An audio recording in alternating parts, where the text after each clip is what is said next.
TV.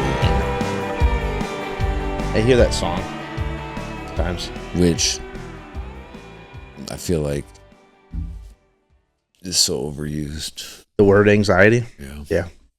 And the diagnosis. Have you... It's like nervous energy, which is just energy needing to be moved. And I'm I have anxiety, and I say I have anxiety and all those things, but I don't ever say like I have anxiety. I say I'm anxious.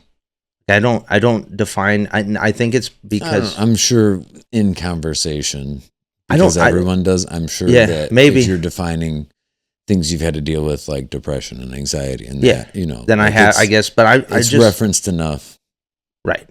Where I think our whole society inhibits natural, like, functioning. Yeah. Like, little boys should be outside playing and running around. And, right. like, is it attention?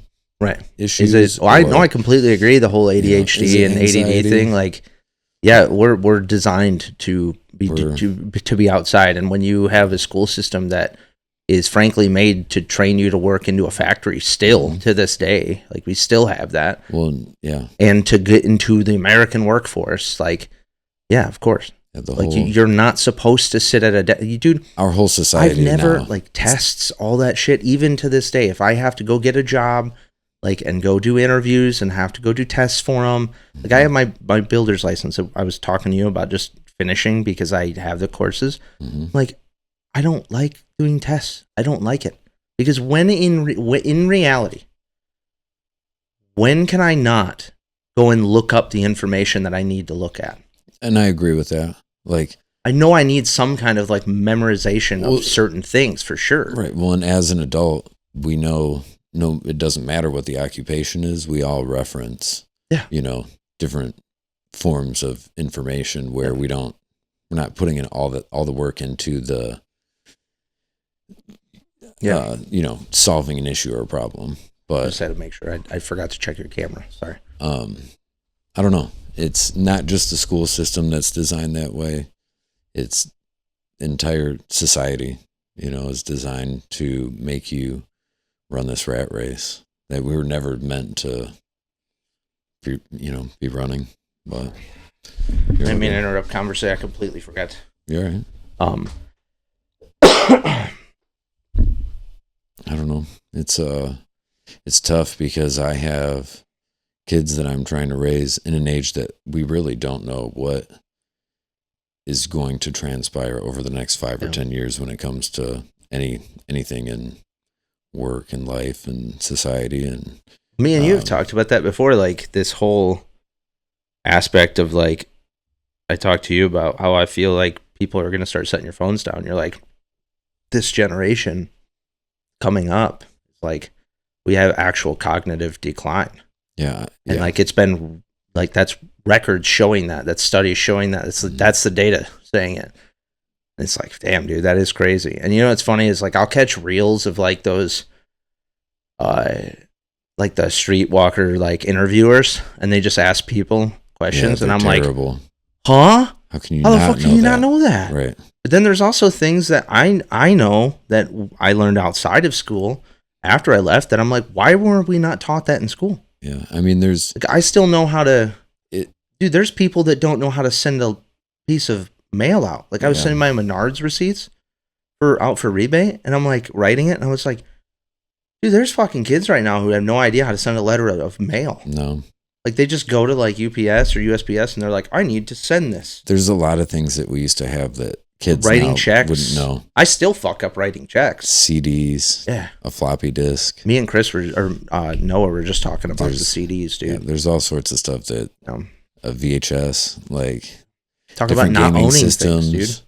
Like, and everything's gonna get leased out. Yeah, everything's fucking subscription based. Everything's like that. You don't like as much as I have my Apple, TV or Apple movies that I've purchased on there. Like, I don't actually own it. They could kick me off fucking any time. I mean, it really just comes down to the societal ideology of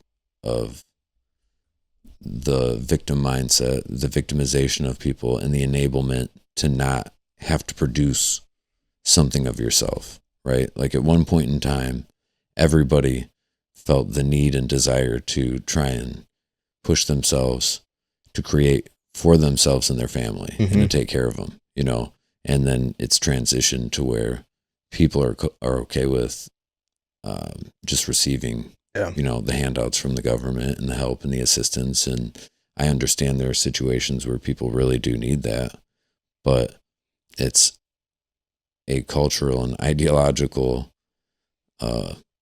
mindset that has been adopted by a pretty large amount of people that are okay with the government paying them, and not just okay with it, like think that they owe them that. Yeah. And it's changed from where the government should be working for us to now we're all working for the government. Right. And you mix those two things, a lot of those people they're just pacified, right? Yeah. Like if you keep giving them enough, if you keep giving people enough to not have to do more, right, then they're not going to, and it's going to get baked into them and their kids. And that's like what we're seeing. But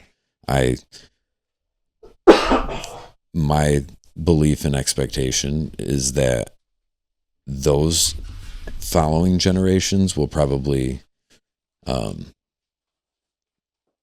be in enough despair and uncomfortability that they will probably want it to be different, right? So you have the people that are okay with having it easy right now, but the people after that, their lives and conditions of living are going to be shit because it's not being upheld, you know, by the younger generations right now. And I'm sure older generations have felt that way about us. Yeah. It's just with the amount of technology that's out there now, like comfortability is so easily manufactured and purchased. It's easily accessible. Yeah. When you have the excess of things to be easy, us in human nature, we strive for that.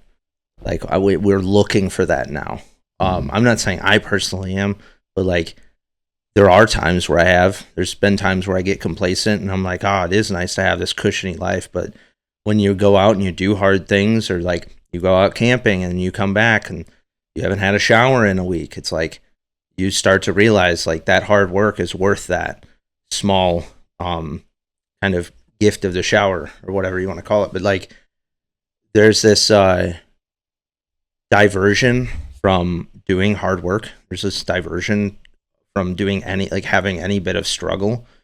And I don't like, you can't grow in that. I heard this really good quote that I wanted to tell you, and it's a waterfall wouldn't sound, hang on, damn it. I had it, dude. I just heard it. Oh, okay. A waterfall wouldn't sound as good if there weren't the rocks in the way. Mm-hmm. Right? Yeah. A waterfall wouldn't sound as good if there weren't rocks in the way. And I sat there and like, that's like, he had a little bit more, and I just paused it at that moment because I was like, I want to think about that myself. Like I really want that in me, because me and you have talked about the fact that like struggle comes for a reason. Like struggle comes for the lessons. Mm-hmm. And me and you were kind of talking the other day too, where it's like the lessons for me like hit me like as soon as I wrote, we're doing the B.A.D operation, and in my notebook at the end of the night, I'm writing down stuff and things are going good. And we're on like day 5 at that point. And I'm like writing everything down, and I'm like, you know, everything's going great. Like we're really getting, you know, backlogs of everything, and the team's doing good. And like, I didn't do it in an egotistical way of like, I got this, like fuck everything, I'm doing this all on my own. But I literally said like, I can do it all. Like I can make this all happen for all of us. Bring it on. And dude, the universe punched me in the fucking nuts. Mm-hmm. And it was like everything just came crashing down. Mm-hmm. And, you know, for a solid week, I was like this, like just upset and mad. Mm-hmm. And then I remembered, like, there's rocks in the way for a reason, because those are the lessons that I needed to be taught right there. I needed to be taught that, like, yeah, you might be able to do it, but don't ask for it right now. Yeah. Like, enjoy the peace, enjoy the time, because the lessons do come as they're supposed to. Don't ask for them early. Yeah.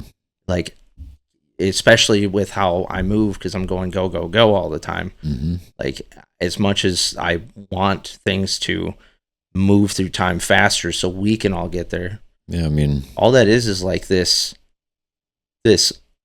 feeling that I have wasted time in the past. So I'm still stuck and ruminating on the fact that I've wasted time in the past. So I'm trying to speed things up, yeah. you know. I mean, I But think we can all be impatient to yeah, get to what we desire, and when you get there, I think from my experience looking back on when I feel like I've made the right moves and see it, you know, have, the fruit of the labor, I guess, it makes sense, right? And the journey to get to that point makes sense and feels good. And that's what makes it feel yeah, so much better. Having achieved something difficult is the work that you put in to get there, right? And it's that whole process that makes you feel good and accomplished. And um, that's where you see the lessons, in the blessings. And I think life always checks us in our ego, yeah, and I mean, our egos evolve as we grow through things and do different things. And, um, I try not to act like I have it all, figured out and in my control. That's one of my biggest challenges personally, is trying to have such an effect on everything in my life and be in control of it all and make sure that everything's happening the way it's supposed to be, to avoid problems and issues, and so it's something I'm always trying to remind myself of. I try to just stick to gratitude. It reminds me that I need to stay humble, because anything I care about is probably something I could lose. yeah, And I just try to stay in that space. As you know, I've been trying to kind of stay in scripture a little bit, and that, for me, I know that's not for everybody or yeah. whatever, but for If it works myself, for you, yeah. And I think it helps me to remember that there's always something larger at play. And anytime I try to think that I'm running it, that's the time I'm going to get humbled. And so if I'm always mindful that there's something bigger at work, like my next thing that I've been kind of working on is my ability to like let some of my stresses go and not worry about them as much, because I carry a lot of worry, and then if I'm worrying about something, I'm in the future and not in my present. And um, it's being present that matters, so that down the road, looking back on the lesson, I can reflect on where I was at yeah, and, pass those lessons on, yeah. it's, I think when we talk about like the universe or God or whoever, like putting those lessons in front of us too, if I think, especially with my understanding and me being behind my own lessons, like I've been taught the same lessons for a very long time. oh yeah. And it's all it is about opening your eyes and having the awareness that it's a lesson, Mm-hmm. rather than fighting it as being a problem. Yeah. Right. So if I go through my life and I'm having these things constantly happen to me, if I keep outwardly being upset about it and having this rumination and all of these internal issues of it being like, this is a complete problem, like this Mm-hmm. isn't my fault kind of deal, or like having something to blame it on, instead taking that as a lesson. The moment that you take it as a lesson, then every time it comes back up, it's not as hard. Right. Like you've already learned the lesson. And I think that as we go through life, it's been trying to teach us the same lesson for years. It's just whether or not you're willing to have the awareness to actually listen to it. Yeah. Like Oh, yeah. don't immediately. What I've been trying to work on recently is like this whole stopping. Like the moment a big problem pours in, I just have to like initially like try to stop. You can't do it, but I try to stop time. Pause. And that's what I mean by trying to stop time. Like everybody else can just be as upset and I can watch it all happen. But if I'm there, I'm like, okay, what's the big picture? Like, what is the lesson that's trying to be taught to me? Mm-hmm. And there is one in any aspect. Like, Oh, yeah. is this making me a better business owner? Is this making me a better person? Yeah. Is this making me a better leader? Like, what is this lesson for? And what, not even necessarily what am I going to get out of it, but like, what's it going to teach me?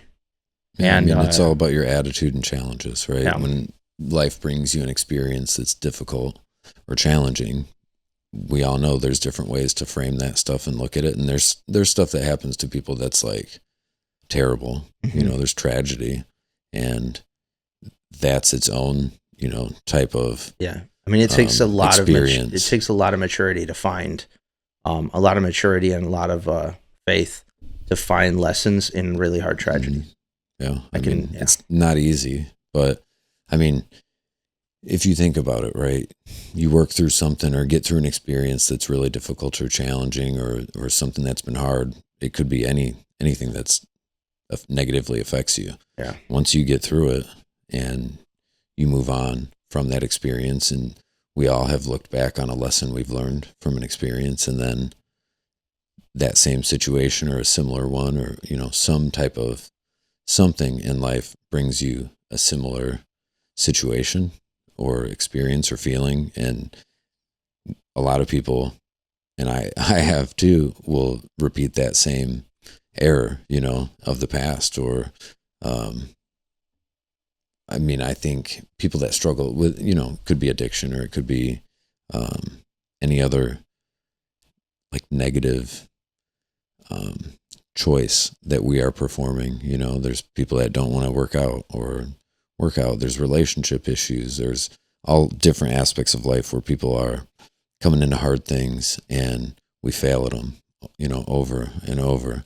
And then you get through it and you get on from it, get down the road, and then life will bring it up again. And it's like testing you Yeah. to make sure that you That you have actually learned the learn the lesson, lesson. right? Yeah. And so I think there's a lot of things that everybody struggles with that we have to come into contact with again somehow, some way. We were talking to when we were talking about the last book that we were reading and stuff, like how quickly those lessons came up. Like Yeah. we were sitting here talking about the book, and I stopped reading it, if I'm being honest. oh, not It that was- one. No, not that one, Oh, because okay. that's a whole different conversation. Yeah. I actually I had to break that one down with my therapist. Yeah. Like I couldn't understand why me and Matt sat down to try and go over it.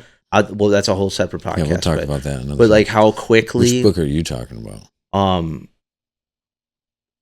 And the one before that, what did we read? The Miguel yeah, Ruiz Jr.'s book. yeah, What did we just read? The Mastery of Self. Yeah. So, but how quickly, like we were sitting here talking about the lessons, or we were talking about it on the phone and stuff, and then it was like how quickly life was like.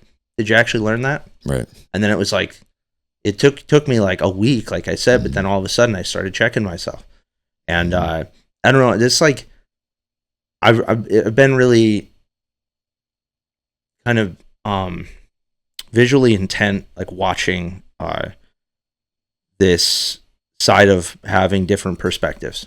Right? And like you said, like you're looking at a problem being a lesson, it's a lot easier on you than it being a problem.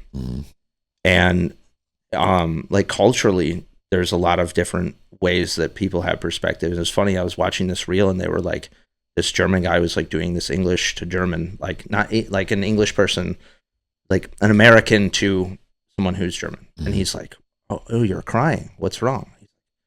My aunt's birthday. And he's talking in a German accent, so it's making it even funnier, you know? And he's like, oh, it's my aunt's birthday. And he's like, oh, I'm so sorry. He goes, why are you sorry? Because you're upset and you're crying. He goes, wouldn't it be sad if I wasn't sad? I loved her. And I was like, that's like the perspective of it's okay to like have this, you know, have this sad moment because you're not upset, but you're happy that you're crying because you're happy that you had all of the time and all the experience with this person. It doesn't have to be a bad thing to be sad about that. Like it's just another emotion to, and I don't know, this whole like, it's okay to be sad about a predicament that was meaningful to you. Right. And it's not necessarily okay to just sit and be depressed and like mourning or not mourning, but like you said, like ruminating on shitty aspects. But I don't know. I heard that and I was like, oh, wouldn't it be sad if I wasn't sad? And I was like, oh, what a human thing. Like what a deep down, like, you know, I don't know. It's just a cool thing to like watch the different perspectives, the different cultures and things like that. Like, I mean, I think it's just kind of like you were saying, or we've talked about before, being able to take a step back, right? Like that is awareness, being able to take a step back in the moment and see what's happening, see how you are like be honest with yourself about how you're taking that in or Mhm. experiencing something, and being aware of and mindful of what you choose as you walk through that experience. That's anything that we've had come up that we feel like we've beaten or overcome has the potential to show up again. And it's always those moments of like pausing and playing certain things out, and remembering the experience that you've felt in the past, Yeah. and being able to operate the right way going forward. It's difficult, I think, for anybody, but it's worth it to step into the hard truth that within yourself. Yeah. We all know what's right inside of us. I mean, What we should do. ultimately, I mean, you can speed through life and pretend like you don't see what the right decision is, but ultimately, like, what the right decision is when you're there. Or even, I mean, dude, I guess if you're a narcissist, if you have underlying issues and stuff like that, then you can look away from having that. But for the most part, like, even if you grew up with like a hard childhood and stuff, you still know what right and wrong is. Like, you still get the gut feeling that you shouldn't steal. Yeah. I mean, I think up until a point, right? Like, I do think there are people that Yes. can be trained, and it can be ingrained in them to do things that others would find repulsive or wrong or negative. But I guess there's choices that we would make. But I think coming from like a child, right? I don't think a child that has not been affected negatively, right, is going to naturally grow up and evolve in a way that's, not tainted, right? Like, it's pure, and you're not going to find until a certain age where a kid would want to harm or do any harm to any animal or person or anything, right? It's usually other factors that make people that way. I think naturally people would just want to coexist with the life and nature that they're in, and we're also like quick to judge, and like when we're quick to judge based off of the decisions. It's funny. I watched I'm like halfway through this podcast with Michael Beasley, and NBA player. And he said, and he had fallen on rough times and stuff, and he had a really hard childhood and like fell on rough times after, being in the NBA and stuff. And I didn't know the whole story, but I'm listening to it. But he had said, like, you guys are all, judgmental based off the decision, but you didn't know the choices, right? Like, so it's hard coming from. I mean, I have people in my life who I feel like aren't making the right choices right now, or aren't making the right decisions. Right. But then it's like, in their mind, they only have, like, they're not awakened or aware of all of the other choices. Right. Because they could be scared. They really feel like there's only an A and B choice. Or they only know what they know. And that's it. I mean, I guess that's why we're here, like, talking about the fact that there are other choices, and talking about the fact that there is a way to find, more to know.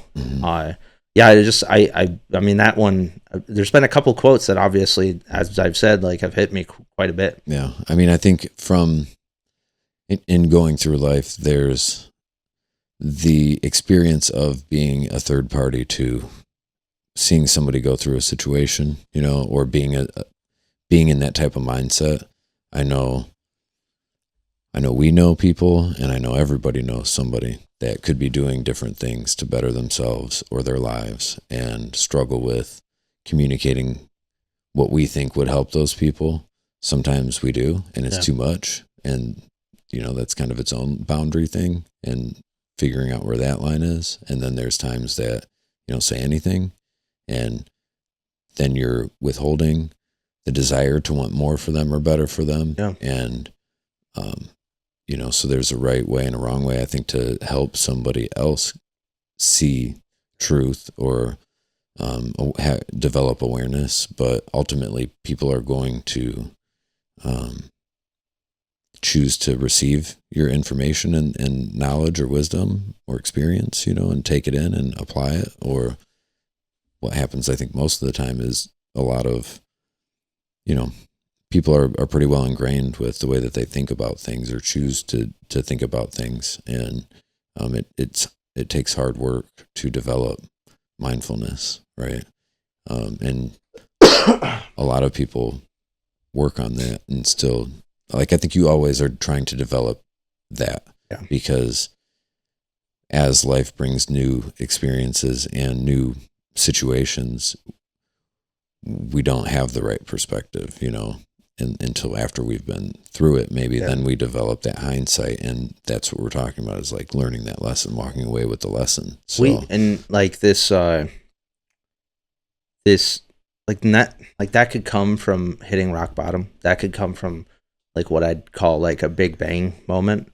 And I might cut this portion out just based. I mean, it's because it's fresh, and this I won't name drop. But one of my buddies, and you'll know, was hard up for quite a bit, and it's all his doing. And he knew it too. But it's hard when you're in the situation and you feel like that's your end all be all, and you're trying to have a positive mindset of you're working for somebody and you might take over their entire gig and they're going to let you and all of this stuff without having the conversation, just based off the fact that you want out. Like, that is your only way out in your head. And when that you're being treated shitty by an employer and you're staying at their house at the same time, and like you're stuck in that migrant, kind of deal that ends up happening, that's happened all around Ann Arbor, that's happened all around everywhere, where migrants will come in and they'll work for somebody and be paid just enough to pay rent, not be able to get out.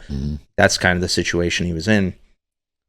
And then he finally got, like, I mean, how many years have I been telling him, dude, this isn't okay. Like, that dude's not going to give you his business. That dude's going to run you completely dry.